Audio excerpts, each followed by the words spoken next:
এই Samsung Galaxy note 10 plus 5G এখন থেকে প্রায় 5 বছর আগে লঞ্চ হয়েছে এবং 2024 সালে এসে এটা ব্যবহার করতে গেলে এখনই একদম ক্লিয়ারলি বোঝা যায় যে 2019 সালে যখন লঞ্চ হয়েছিল তখন থেকে এটা সময়ের থেকে আগায় ছিল এবং এখনকার যেসব ফোনগুলো আছে সেগুলোর সাথে কম্পেয়ার করলে কিছু কিছু দিক থেকে এই ফোনটা একদম যথেষ্ট কোপ আপ করতে পারে। এবং এই ফোনটা যদি এখন আপনি পুরাতন কিনতে যান তাহলে দেখবেন যে 31-32 হাজার টাকায় আপনাকে কিনতে হবে এবং এই ফোনটা এখন আসলে কেনা উচিত হবে কিনা। যদিও বেশ কিছু দিকে এটা ভালো আছে, তারপরেও এটার এক্সপিরিয়েন্স কেমন, ব্যাটারি ব্যাকআপ কেমন, ক্যামেরায় কেমন পারফর্ম করে একদম বিস্তারিত বলবো। তাহলে যারা এই মুহূর্তে এই ফোনটার প্রতি ক্রাশ আছে বা কিনতে চান তাদের জন্য কিন্তু ডিসিশন নেওয়া একদম ইজি হবে। তবে মূল ভিডিও শুরু করার আগে দুইটা সুসংবাদ আছে। একটা হলো আমার হাতে যে ঘড়িটা দেখতে পাচ্ছেন এটা আমি রিভিউ করার জন্য কিনেছিলাম, বাট মনে হচ্ছে না যে এটা ভিডিও করব। তো গিভওয়ে কিভাবে আপনারা এটা পাবেন বা গিফট পেতে পারেন সেটা ভিডিওর শেষে আমি বলতেছি, আপনারা সেখানে দেখলে বুঝতে পারবেন।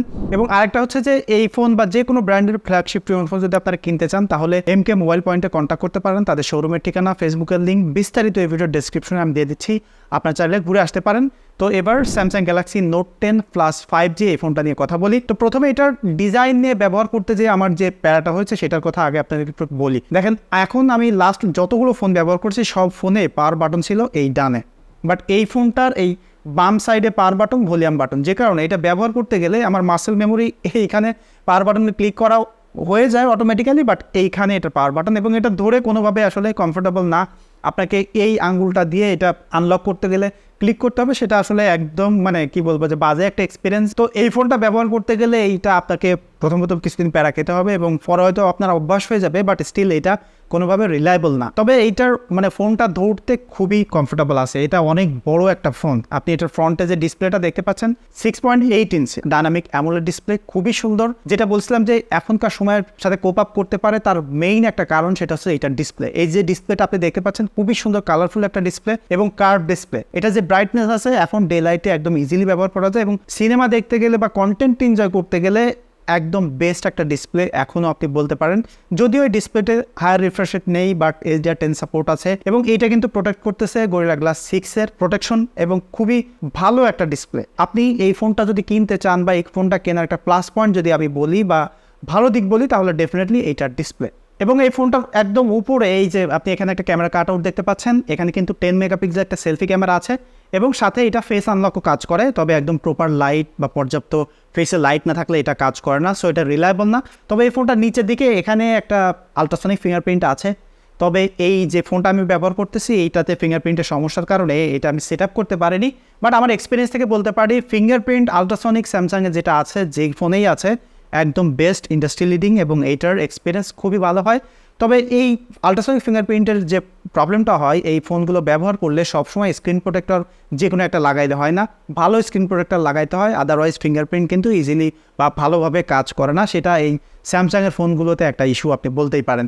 তাছাড়া আপনি যদি মানে ফোনটার ব্যাক সাইডে দেখেন এখানে একদম রেইনবো টাইপের মানে ভেরিয়েশন অনুযায়ী কালার চেঞ্জ হয় লাইটের সাথে সাথে, এইরকম একটা গ্লাস দেখতে পাচ্ছেন। এটা দেখতে একটু গ্লসি ফিনিশ এবং এখানে বেশ ময়লাও কিন্তু দাঁড়ায় যায় হাতের মধ্যে তুললে এবং এটা গরিলা গ্লাস 6 এর একটা প্রোটেকশন। এবং এই যে ক্যামেরা বাম্পটা দেখতে পাচ্ছেন এইটা কিন্তু এখন সময়ের সাথে সাথে যদি দেখেন তাহলে অনেক ছোট লাগে, অনেক ব্যাকডেটেড মনে হয় এবং ডেফিনেটলি এটা 4-5 বছর আগের একটা ফোন এবং স্যামসাং সেই সময় প্রচুর পরিমাণ ডিজাইনের ল্যাঙ্গুয়েজে চেঞ্জ আনতো, যে কারণে এইটা এখন আসলে মানে এই সময়ের সাথে কম্পেয়ার করলে এটা অনেক ব্যাকডেটেড মনে হয়।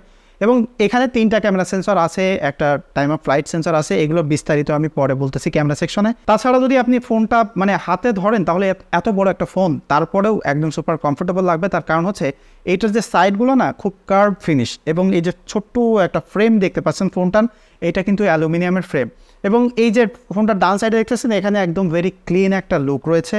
একদম নিচের দিকে এখানে আপনি একটা টাইপ সি চার্জিং পোর্ট দেখতে পাচ্ছেন, এটা 45 ওয়াট পর্যন্ত ফাস্ট চার্জ করতে পারে। মানে 5 বছর আগেও 45 ওয়াটের একটা ফাস্ট চার্জ ছিল, খুব দ্রুতই চার্জ হয়, সেটা অ্যাপ্রিসিয়েট করার মতো।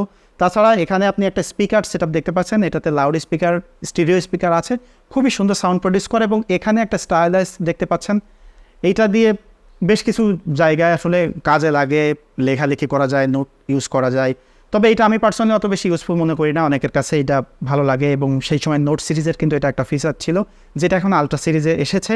এবং এই ফোনটার যদি আপনি বাম সাইডে দেখেন এখানে যে পাওয়ার বাটন যেটা বললাম প্রথমেই, তাছাড়া উপরে ভলিউম বাটন এবং একদম উপরে দেখলে এখানে আপনি একটা সিম স্লট দেখতে পাচ্ছেন, এখানে একটা সিম এবং একটা SD কার্ড আপনি ব্যবহার করতে পারবেন। এখন কোনো ফোনে SD কার্ড ব্যবহার করা যায় না, সো এখানে একটা এসডি কার্ড ব্যবহার করার অপরচুনিটি আছে। সো যারা আসলে এক্সট্রা স্টোরেজ লাগে তারা এটা একটা ফায়দা নিতে পারবেন। তাছাড়া ফোনটার ডিজাইন এখনও যদি 24 সালে কম্পেয়ার করেন না, এখনও একদম সুপার সলিড একটা বিল্ড কোয়ালিটির ফোন। ডিজাইনটা ক্যামেরা বাম্পটা ছাড়া যদি আপনি চিন্তা করেন তাহলে একদম আপ টু ডেটেড একটা ডিজাইন। এত পুরাতন একটা ফোন, তারপরেও দেখেন কত সুন্দর একদম ন্যারো চিন বেজেল, মানে একদম পুরা ইউনিবডি ডিজাইনের ডিসপ্লের একটা ফোন। এই জন্য এই ডিজাইন ওয়াইজ এই ফোনটা এখনও 4-5 বছরের পুরাতন হইলেও 2024 সালে ভালোভাবে কোপ আপ করতে পারে, এবং যারা মিডিয়া এনজয় করবেন তাদের জন্য একদম বেস্ট একটা ফোন। এবং যদি পারফরমেন্সের কথা বলি, দেখেন এই ফোনটাতে স্ন্যাপড্রাগনের 855-এর একটা প্রসেসর ব্যবহার করেছে, যেটা 7 nanometer একটা ফ্যাব্রিকেশন। সো এটা কিন্তু অনেক পুরাতন, বাট স্টিল মানে এখন তো আসলে বছর বছর প্রসেসর চেঞ্জ হচ্ছে, যে কারণে 2-3 বছরের একটা প্রসেসর পুরাতন দেখলে আমরা নাকশিটকে পড়ি, হয়তো বা ওটা অত ভালো হবে না। বাট স্টিল মানে এইসব প্রসেসরগুলো কিন্তু বছরে বছরে যে পরিমাণে আপগ্রেড আসতেছে, আমাদের আসলে অত বেশি পারফরমেন্স, অত বেশি মানে পাওয়ার ইউজ করার প্রয়োজন হয় না। কারণ দিন শেষে আমরা কিন্তু স্মার্টফোনে ওই সেই টুপিটাকে গেম খেলি আর সোশ্যাল মিডিয়া ইউজ করি, আর না হলে ক্যামেরা ওপেন করি। তো এখানে যেসব ইমপ্রুভমেন্টগুলো দরকার সেগুলো ডেফিনেটলি প্রয়োজন আছে। আমি বলতেছি না যে কোনো প্রয়োজন নেই, ইউজলেস, বাট স্টিল এই ফোনটা ব্যবহার করতে গেলে পারফরমেন্স ওয়াইজ আপনাকে প্যারা খেতে হচ্ছে না। যদিও এটাতে হাই রিফ্রেশ রেট নেই এই মুহূর্তে এসে, এবং এইটাতে কিন্তু 12 GB র্যাম পেয়ার করতেছে, সাথে UFS 3 স্টোরেজ রয়েছে, এবং এইটা One UI একদম লাস্ট যে ভার্সনটা এখানে পেয়েছি Android 12, এবং এরপরে কিন্তু আর নতুন কোনো সফটওয়্যার সাপোর্ট পাওয়া যাচ্ছে না। সো এই ফোনটা এখন কিনলে আপনি কিন্তু কোনো প্রকার সফটওয়্যার সাপোর্ট পাচ্ছেন না, বাট স্টিল যে ওএসটা এখানে রান করতেছে সেটা কিন্তু একদম স্মুথলি চলে, কোনো প্রকার প্যারা হ্যাং ল্যাগ আপনাকে দেখতে হবে না, এবং যথেষ্ট ভালো স্টেবিলিটি আছে। বেশ কয়েকটা সফটওয়্যার আপডেট পেয়েছে, তো যে কারণে প্রসেসরটা কিন্তু একটা স্টেবল জায়গায় এসে থেমেছিল, এবং এইটা কিন্তু স্টিল এখনও যদি কেউ নতুন ফোনে এই প্রসেসর দিয়ে ফোন নিয়ে আসে সেটা কিন্তু খারাপ হবে না। এবং যদি ক্যামেরার কথা বলি, দেখেন এইটাতে 3টা ক্যামেরা সেন্সর রয়েছে, তো এই জায়গায়ও কিন্তু এই ফোনটা যথেষ্ট ভালো কোপ আপ করতে পারে, কারণ এই সময় যে 3টা ফোকাল লেন্থ আমাদের দরকার সেই 3টাই কিন্তু এখানে আছে। আলট্রা ওয়াইড সেন্সর আছে, 16 মেগাপিক্সেলের একটা সেন্সর, এবং এর ফোকাল লেন্থ 12 mm। সো যথেষ্ট ওয়াইড একটা ফোকাল লেন্থ। তাছাড়া আপনি মেইন সেন্সর যেটা পাচ্ছেন সেটা কিন্তু 12 মেগাপিক্সেলের একটা সেন্সর, এবং যার ফোকাল লেন্থ হলো 27। তাছাড়া আরেকটা টেলিফটো লেন্স আপনি পাচ্ছেন, সেটা 52 mm এর, এবং এর মেগাপিক্সেল হলো 12। এবং তাছাড়া এখানে সাইডে যে কালো একটা জিনিস দেখতে পাচ্ছেন, এটা কিন্তু time of flight sensor, portrait তোলার জন্য কাজে দেয় ডেপথ সেন্সর হিসাবে। এবং এই যে 3টা ক্যামেরা সেন্সর না, ক্যামেরা সেন্সরে মানে এখনকার নতুন ফোনের সাথে কম্পেয়ার করলে এইটা আসলে অনেক পিছিয়ে যায় যদি আপনি এখনকার নতুন স্যামসাং ফোনের সাথে কম্পেয়ার করেন। বাট এই ফোনটা যারা আসলে ব্যবহার করবেন, হয়তো বা এখন নতুন কোনো লেটেস্ট ফোন ব্যবহার করেননি, তবে যে তফাৎটা আমি সেটা বলি, দেখেন এটা যদি আপনি প্রপার লাইটে ছবি তোলেন, যে 3টা সেন্সর আছে, একদম ফ্যান্টাস্টিক লেভেলের পিকচার পাবেন, খুবই সুন্দর কালার, এখনকার স্যামসাংয়ে যেমন ভাইব্রান্স কালার সেরকম, এবং এটা ডিটেইল এবং ডাইনামিক রেঞ্জ খুবই ভালো ক্যাপচার করতে পারে। এবং যেটা বললাম যে ফোকাল লেন্থের কিন্তু প্যারা হচ্ছে না, আলট্রা ওয়াইডে একদম নর্মাল জায়গায় এক্সট্রা অর্ডিনারি একটা ফ্রেম আপনি ক্রিয়েট করতে পারতেছেন। মেইন সেন্সর যেটা আছে সেটা দিয়ে একদম মিডিয়াম টাইপের একটা ফোকাল লেন্থ, এবং টেলিফটো লেন্স যেটা সেটা দিয়ে টাইট ফোকাল লেন্থ পাচ্ছেন। সো 3টা সেন্সর দিয়ে আপনি প্রপার লাইটে একদম বেস্ট ফটো কোয়ালিটি এখনও পাচ্ছেন। তবে এইটাতে ল্যাকিং যেটা, সেটা হচ্ছে আপনি যখন লো লাইটে ছবি তুলবেন, আপনি এটা নাইট মোডে ছবি তুলতে পারবেন, বাট স্টিল এটার প্রসেসিং অত ভালো না। নাইট মোডে যখন ছবি তোলা হয় তখন এটার কালার একদম মানে যে ডে লাইট আছে সেটার সাথে ব্যাপকভাবে পিছিয়ে পড়ে। আমি নাইট মোডে ছবিতে মোস্টলি দেখেছি অত বেশি কালার থাকে না, ডিটেইল ভালো থাকে না, এবং অনেক নয়েজ প্রডিউস করে, এবং ছবিগুলো দেখলেই মনে হয় যে এটাতে একদম ভাইব্রান্স নাই, একদম কালার নাই, কেমন জানি মিউট লাগে, এবং এটা আসলে নাইট মোডের জন্য এখন ভালো না। এবং যেটা বললাম যে যখন আপনি ছবি তুলবেন, এই প্রসেসরটা অত দ্রুত প্রসেস করতে পারে না, অনেক সময় লাগে ছবি তোলার পরে প্রসেস হইতে, বা ওই ছবি দেখতে গেলে প্যারা লাগে। এখনকার সময় আরও ফাস্ট হয়েছে, 30,000 টাকা বাজেটে অন্যান্য যেসব ফোনগুলো আছে সেগুলোর সাথে কম্পেয়ার করলে এটা ব্যাপকভাবে পিছিয়ে পড়বে। এবং এটার পোর্ট্রেট তোলার জন্য যে টেলিফটো লেন্সটা রয়েছে সেটা দিয়ে আপনি খুব সুন্দর পোর্ট্রেট তুলতে পারবেন, টাইম অফ ফ্লাইট সেন্সর দিয়ে ভালো এজ ডিটেক্ট করতে পারে। তবে পোর্ট্রেটের ক্ষেত্রে ওই জিনিসটাই ভালোভাবে নোটিস করলাম যে একটু লো লাইট হয়ে গেলে পোর্ট্রেট ওই রকম একদম মিউট লাগে, মনে হয় যে কোনো প্রকার ভাইব্রান্স কালার নাই, খুবই ডিস্যাচুরেটেড একটা, এবং অত বেশি ডিটেইলও থাকে না। জুম করলে দেখা যায় যে কোনো প্রকার ডিটেইল নাই, ফোকাস ভালোভাবে পেতে চায় না। বাট যদি একটু প্রপার লাইট থাকে তাহলে খুবই সুন্দর আপনি পোর্ট্রেট এটাতে পাচ্ছেন, এবং প্রপার লাইট থাকলে কালার কিন্তু স্যামসাংয়ের যে একটু ভাইব্রান্স, একটু খুব সুন্দর পাঞ্চি কালার থাকে সেটাই কিন্তু এখানে পাবেন। সো মানে এখনও পর্যন্ত পোর্ট্রেট এবং নর্মাল সেলফিতে যেটা বললাম, এইটা আসলে প্রপার লাইট হলে খুবই ভালো। লো লাইটে আপনি ছবি তুলতে পারবেন, বাট স্টিল ওই রকম মজা পাবেন না। যদি আপনি একটু এডিট করে টুইক করে নিতে পারেন তাহলে কিন্তু ওই লো লাইটের ছবিগুলোকে একটু ভালো যাতে আনতে পারবেন, বাট স্টিল এখনকার সময় যেসব ফোনগুলো আছে স্যামসাংয়ের সেগুলোর সাথে কম্পেয়ার করলে ভালো হবে না। ইভেন এই বাজেটে অন্যান্য যেসব ফোনগুলো আছে সেগুলোর সাথে কম্পেয়ার করলেও এটা ভালো হবে না। এবং এটা সেলফি ক্যামেরার কথা বলি, দেখেন সেলফিতে যে 10 মেগাপিক্সেল একটা সেন্সর রয়েছে সেটা দিয়ে খুব ওয়াইড একটা ভিউ পাচ্ছেন। এবং স্যামসাংয়ের যে ব্যাপার, তারা একটু জুম করে ছবি তোলার ক্যাপাবিলিটি দেয় একটা সেন্সর দিয়েই, 2টা ফোকাল লেন্স, সেটা এখানে আছে। সেলফি দিয়ে পোর্ট্রেটও তুলতে পারবেন, বাট লো লাইটে গেলে ওরকম ভালো না। এবং যখন ডাইনামিক রেঞ্জ সিচুয়েশন যাচ্ছেন, হাই ডাইনামিক রেঞ্জে এবং ফেসে একটু আলো কম আছে, সেক্ষেত্রেও দেখা যায় যে ভালোভাবে ব্যাকগ্রাউন্ডটাকে এক্সপোজ করে ফেসটাকে এক্সপোজ করতে পারে না। সো সেই জায়গায় খানিকটা পিছিয়ে আছে এবং লো লাইটে ওই একই ধরনের পিকচার, বাট যদি প্রপার লাইট থাকে খুবই সুন্দর পিকচার পাবেন, এটা আপনার ভালো লাগবে। সো এখনকার সময় এসে এই ফোনটার যে ক্যামেরা সেট আপ, সেটা দিয়ে একদম প্রপার লাইটে আপনি ভালো ছবি পাবেন, বাট স্টিল যদি লো লাইটে চলে যান, একটু ডার্ক লাইটে চলে যান, তাহলে এটা দিয়ে আসলে মজা পাবেন না। তাছাড়া আসলে এটার পিকচার কোয়ালিটি নিয়ে অত বেশি প্যারা আপনাকে খেতেও হবে না, আপনার ভালো লাগবে। এবং যদি ভিডিও কোয়ালিটির কথা বলি, দেখেন এইটা দিয়ে আপনি 4K 60 ফ্রেম পর্যন্ত শ্যুট করতে পারবেন। ভিডিও স্যাম্পল সহ বিস্তারিত দিয়ে দিচ্ছি, আপনারা দেখেন। এইটা হলো নোট 10 প্লাসের ভিডিও দেখতে পাচ্ছেন, ভিডিও স্যাম্পল আর কি। তো এখন তো আলট্রা ওয়াইড সেন্সর দেখতে পাচ্ছেন, ডেফিনেটলি এটা ফোকাল লেন্থ দেখে বুঝতে পারতেছেন, এটা কিন্তু খুবই সুন্দর ওয়াইড একটা ভিউ আপনাকে দিচ্ছে। এবং এটার যে ভিডিও কোয়ালিটি না, এখন আসলে কম্পেয়ার করা বা কারোর সাথে এইসব বাজেটে যেসব ফোনগুলো আছে সেগুলোর সাথে কম্পেয়ার করা খানিকটা টাফ, কারণ কি এত ফোন মার্কেটে এত কিছু। কিন্তু তারপরে একটা জিনিস মানে শিওরলি বলতে পারি, এটার ভিডিও কোয়ালিটি মানে এই বাজেটে অন্যান্য যেসব ফোন আছে, নতুন পুরাতন যাই হোক না কেন, এইটাকে আসলে খুব বেশি যে বিট করে যাবে তা নয় ভিডিও কোয়ালিটির দিক থেকে। তবে স্ট্যাবিলিটির দিক থেকে একটু ইস্যু আছে, সেটা আমি দেখাচ্ছি, আপনি দেখলে বুঝতে পারবেন। তবে এই যে সেন্সরটা দেখতে পাচ্ছেন, এখানে যে ফোকাল লেন্থটা পাচ্ছেন, এখানে যদি আমি মেইন সেন্সরে শিফট হই, দেখেন এখানে আরেকটু টাইট ফোকাল লেন্থ পাচ্ছেন এবং এইটা খুবই সুন্দর ভিডিওগ্রাফি দিচ্ছে, যেমনটা আলট্রা ওয়াইডে ছিল।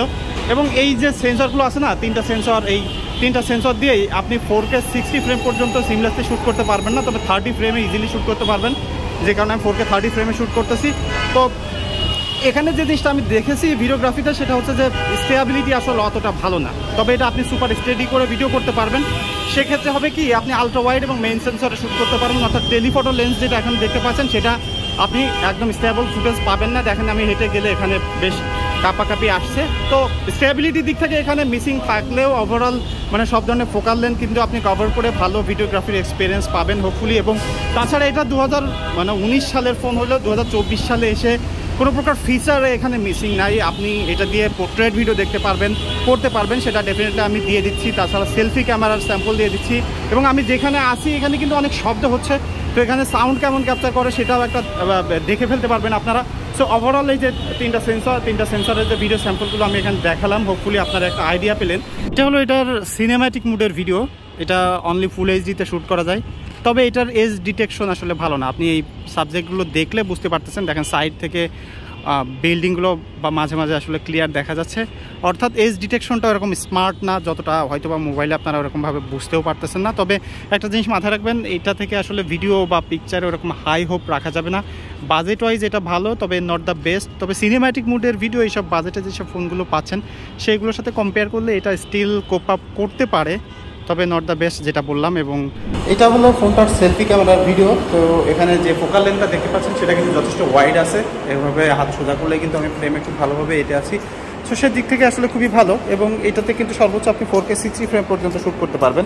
আমার পিছনে যদি স্কাইটা দিয়ে দিই, এখানে দেখেন আমার ফেসটা কিন্তু সুন্দরভাবে এক্সপোজ হয়েছে। এবং আমি দেখলাম লাস্ট এখনকার 2024 সালের অনেক ফোনেও কিন্তু এরকম ভালো এক্সপোজ, এরকম ভালো ডাইনামিক রেঞ্জ সম্বলিত ভিডিও দিতে পারে না।